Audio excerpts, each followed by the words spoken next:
मैं निशा तिवारी, सरस्वती विद्या मंदिर सिरीडी, कक्षा 10वीं, पाठ वाक्य रूपांतरण।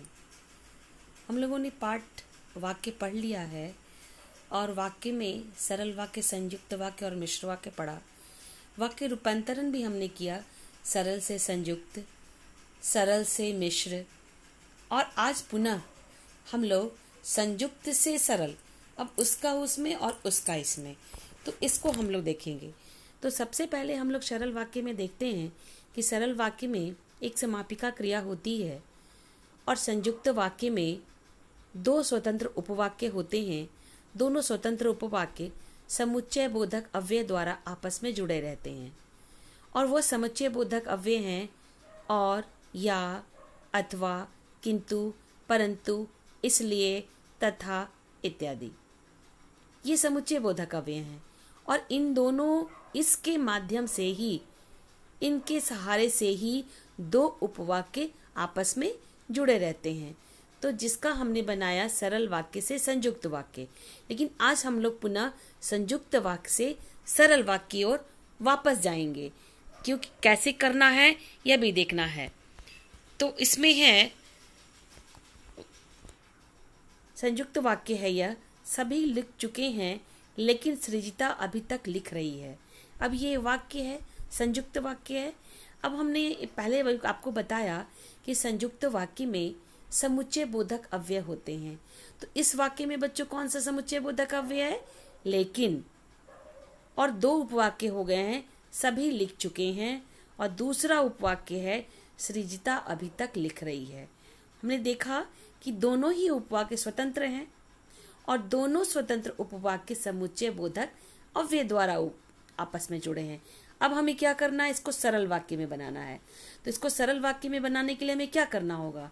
हमें सबसे पहले इसके बीच के योजक अर्थात समुच्चय बोधक अव्यय को हटा देना होगा और दोनों को क्रियाओं को मिलाकर एक कर देना होगा।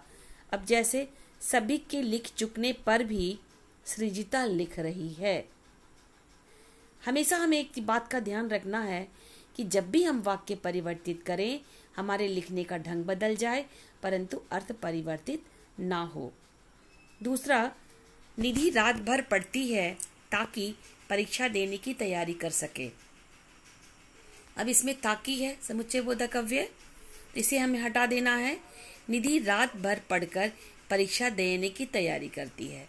अब इसको हमको एक वाक्य बना देना है, बिल्कुल सरल, साधारण, आसानी से हम इसको कर सकते हैं। नेक्स्ट, अभिलाषा ने रोना शुरू किया और वह बेहोश हो गई। और लगा हुआ इसमें, अब हमें और हटा देना है। अभिलाषा रोते हुए बेहोश हो गई। अभी मतलब कहने का मतलब कि भी रोना शुरू ही नहीं किया था कि बेहोश हो गई। इसका क्या मतलब हुआ कि वह रोते हुए बेहोश हो गई। नेक्स्ट, एलिन फेसबुक करती है या व्हाट्सएप करती है, या लगा हुआ है इसमें।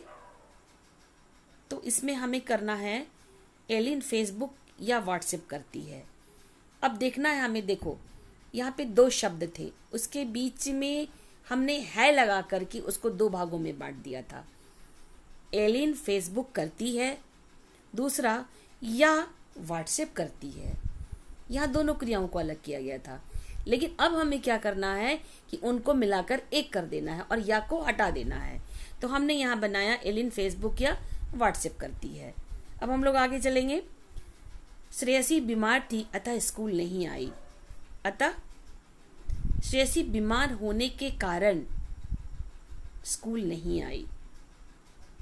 यहाँ ये भी हो सकता था श्रेयसी बीमार थी इसलिए स्कूल नहीं आई, ये भी हो सकता है, गलत नहीं होगा। ये बहुत लोग लिख देते हैं अतः का प्रयोग ना करते हुए, इसलिए लिखते हैं। अब हम यहाँ पे अगले प्रश्न पे चलते हैं। सोमिता खाना खाई और चली गई। और लगा हुआ है, यहाँ खाना खाई और चली गई, दो क्रियाएं हैं जिसके कारण दो हमारे उपवाक्य बन गए हैं। अब हमें इन्हें अलग कर देना है, इन दोनों को मिला देना है और योजक को हटा देना है। सोमिता खाना खाकर चली गई, यहाँ खाना खाई और चली गई, अर्थ तो हमारे एक हो रहे हैं, अर्थ में तो परिवर्तन नहीं हो रहा है। तो बच्चों हमेशा हमें इस बात का ध्यान देना होगा कि हमारे अर्थ में परिवर्तन ना होने पाए। संयुक्त वाक्य। नेक्स्ट, आयुष ने केक काटा और सबको बांट दिया।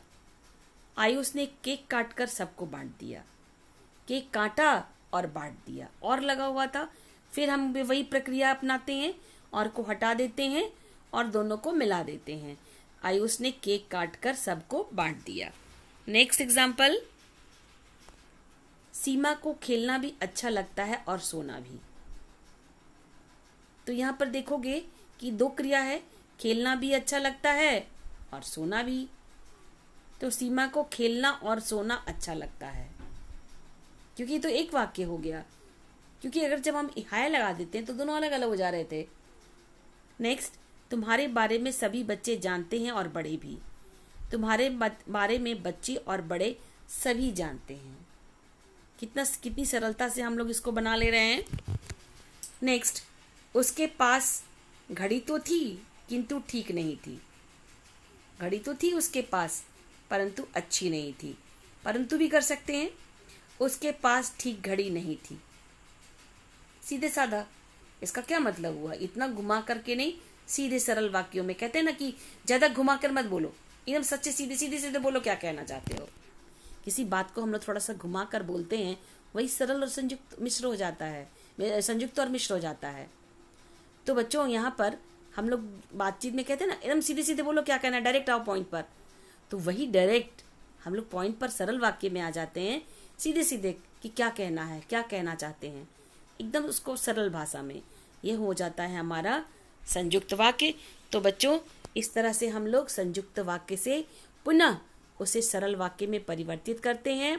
और इसके लिए हमेशा हमें ध्यान रखना होगा कि दोनों उपवाक्यों के बीच के योजक चिन्हों को हटा देना है और दोनों क्रियाओं को मिलाकर एक कर देना है।